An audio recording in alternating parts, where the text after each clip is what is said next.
भिक्षु आहार कैसा ग्रहण करें? भिक्षु को मांस मछली खाना चाहिए या नहीं? एक बार तथागत बुद्ध का चचेरा भाई देवदत्त ने संघ को अपने नियंत्रण में लेने के उद्देश्य से संघ में फूट डालना चाहा और पूरे संघ के समक्ष 5 सुझाव तथागत बुद्ध के समक्ष रखे। नंबर 1, सभी भिक्षुओं का वन जंगल में ही रहना अनिवार्य हो, गांव में रहना और सोना प्रतिबंधित हो। नंबर 2, भिक्षा में जो भी मिले भोजन के रूप में भिक्षु केवल उसे ही ग्रहण करे, किसी के घर से भोजन के निमंत्रण को स्वीकार न करें। नंबर 3, भिक्षु फटे पुराने कपड़ों को सिलकर केवल उन्हें ही अपने वस्त्र के रूप में स्वीकार करें, किसी के द्वारा दिए गए भेंट स्वरूप वस्त्र स्वीकार न करें। नंबर 4, निद्रा हेतु भिक्षु केवल वृक्ष के नीचे ही सोए, कुटिया या भवन का प्रयोग न करें। और 5वां सबसे विवादित और महत्वपूर्ण सुझाव यह था कि सभी भिक्षु केवल शाकाहारी भोजन ही ग्रहण करें। तथागत बुद्ध ने देवदत्त के सारे सुझाव अमान्य करते हुए देवदत्त से पूछा, हे देवदत्त, जरा बता कि संघ में क्या भिक्षु एक प्रदेश से आया है? देवदत्त, नहीं बनते, भिक्षु संघ में तो 16 दिशाओं से आया हुआ है। देवदत्त, जरा तू ये बता, संघ में एक ही भाषा बोलने वाले भिक्षु हैं? नहीं बनते, अलग अलग भाषा बोलने वाले हैं। देवदत्त, बता, संघ में एक ही संस्कृति का पालन करने वाले भिक्षु हैं क्या? नहीं बनते, अलग अलग संस्कृतियों के देश से आए हुए भिक्षु हैं। तो सुन देवदत्त, वर्तमान व्यवस्था के अनुसार को जनमानस से संपर्क करने का मौका मिलता है, सधम्म मार्ग ही शिक्षा प्रचारित करने का मौका मिलता है। इसलिए मैं देवदत्त की सारे सुझाव को स्वीकार करते हुए भिक्षुओं मैं आपको उपदेश करता हूँ। आप लोग खाने पीने रहने सोने पहनने पर मैं आपके विवेक पर छोड़ता हूँ। जो आपको सुविधानुसार उचित लगता है उसका पालन करें, इसके लिए आप स्वतंत्र हो।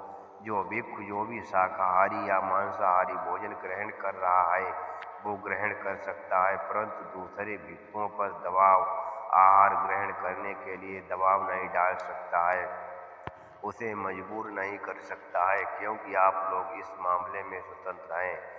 अब बात आती है कि भिक्षुओं का आहार कैसा हो, भिक्षु क्या सोच कर भोजन करता है? तथागत बुद्ध आहार पच्यवेक्षाना सूत्र में कहते हैं कि ये जो भोजन मेरे सामने आया है, शरीर को पहलवान बनाने के लिए भोजन ग्रहण नहीं कर रहा हूँ, इस शरीर को सुंदर बनाने के लिए ग्रहण नहीं कर रहा हूँ। मैं आहार मात्र इतना ही करूँगा ताकि मैं मदहोशी में न हो जाए। मैं भोजन केवल अपनी भूख मिटाने के लिए कर रहा हूँ। मैं भोजन इसलिए ग्रहण कर रहा हूँ ताकि मेरा शरीर जिंदा रहे। जिंदा रहने के उद्देश्य से आहार ग्रहण कर रहा हूँ। इस सूत्र में तथागत बुद्ध ने किसी शाकाहारी या मांसाहारी आहार का उल्लेख नहीं किया है, केवल आहार कैसे ग्रहण करें उसका ही उपदेश किया है। अब मैं मेन बात पर बात कर रहा हूँ, जीवक सूत्र से है।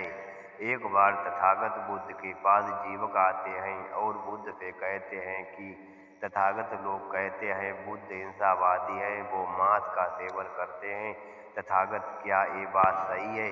तब तथागत बुद्ध जीवक को उपदेश करते हुए कहते हैं कि जीवक, मैं 3 प्रकार के मांस को अभोज्य मानता हूँ। नंबर 1, दृष्टा जीव का अपने लिए मारा जाना देखना। नंबर 2, श्रुत जीव का अपने लिए मारा जाना सुनना। नंबर 3, परिसंकित जीव का अपने लिए मारा जाना, ऐसी शंका हो कि मेरे लिए या मेरे कारण मारा गया है।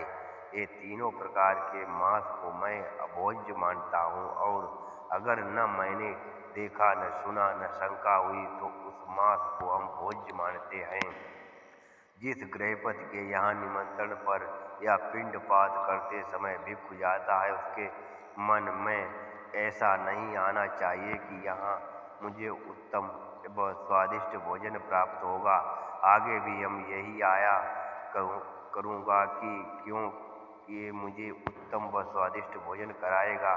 भिक्षु को इच्छानुसार भोजन नहीं करना चाहिए। आज मुझे ये खाना है, आज मुझे ये नहीं खाना है। वो राग द्वेष मोह से परे होकर निर्दोष रूप से भोजन करता है।